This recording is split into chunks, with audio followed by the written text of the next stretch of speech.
Mrinal is hungry എന്ന് തന്നെ പറയാം. സോ ഹംഗ്രി മൃണാൾ എന്ന് പറഞ്ഞിട്ട് ഭയങ്കര ഒരു ട്രോളിങ് മഴ തന്നെയാണ് ഇപ്പോൾ പോയിക്കൊണ്ടിരിക്കുന്നത്. വേറെ ഒന്നുമില്ല, ഫുഡ് കഴിക്കുക.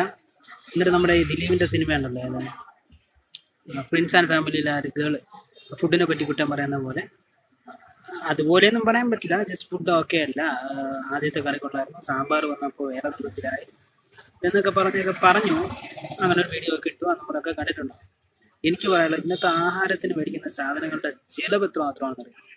പക്ഷെ ആ ഒരു ചിലവ് വെച്ചിട്ട് ഒരു ഹോട്ടൽ നടത്തിക്കൊണ്ട് പോകാന്ന് പറയുന്നത് ഇന്നത്തെ കാലത്ത് ഏറ്റവും കൂടുതൽ റിസ്കി ആയിട്ടുള്ള ഒരു കാര്യം. ഭയങ്കര റിസ്കി ആയിട്ടുള്ള, അല്ലെങ്കിൽ ലാഭമൊന്നും കിട്ടാത്ത രീതിയിൽ പോകുന്നതാണ്. അപ്പോൾ അവരെ കൊണ്ട് പറ്റുന്ന രീതിയിൽ അത്യാവശ്യം കുഴപ്പമില്ലാത്ത ഫുഡ് അവർ സെർവ് ചെയ്യുന്നുണ്ടെങ്കിൽ അതിന് നമ്മൾ ഹാറ്റ്സ് ഓഫ് തന്നെയാണ് ചെയ്യുന്നത്. കുറ്റം പറഞ്ഞിട്ട് ഒരു കാര്യമില്ല. ബട്ട് മൃണാളിൻ്റെ കടയിലേക്ക് പോയതിനു ശേഷം അവിടെ എന്തൊക്കെ ഈച്ച കിട്ടിയെന്നോ പല്ലിയെ കിട്ടിയെന്നോ അല്ലെങ്കിൽ ഫുഡിന് എന്തൊക്കെ പ്രശ്നം ഉണ്ടായിരുന്നോ, കാത്തിരുന്ന് ഉപ്പാട് വന്നോ, ആദ്യം പൈസ മേടിച്ചു എന്നൊക്കെ പറഞ്ഞിട്ട് ഭയങ്കര ട്രോളൊക്കെ വന്നു.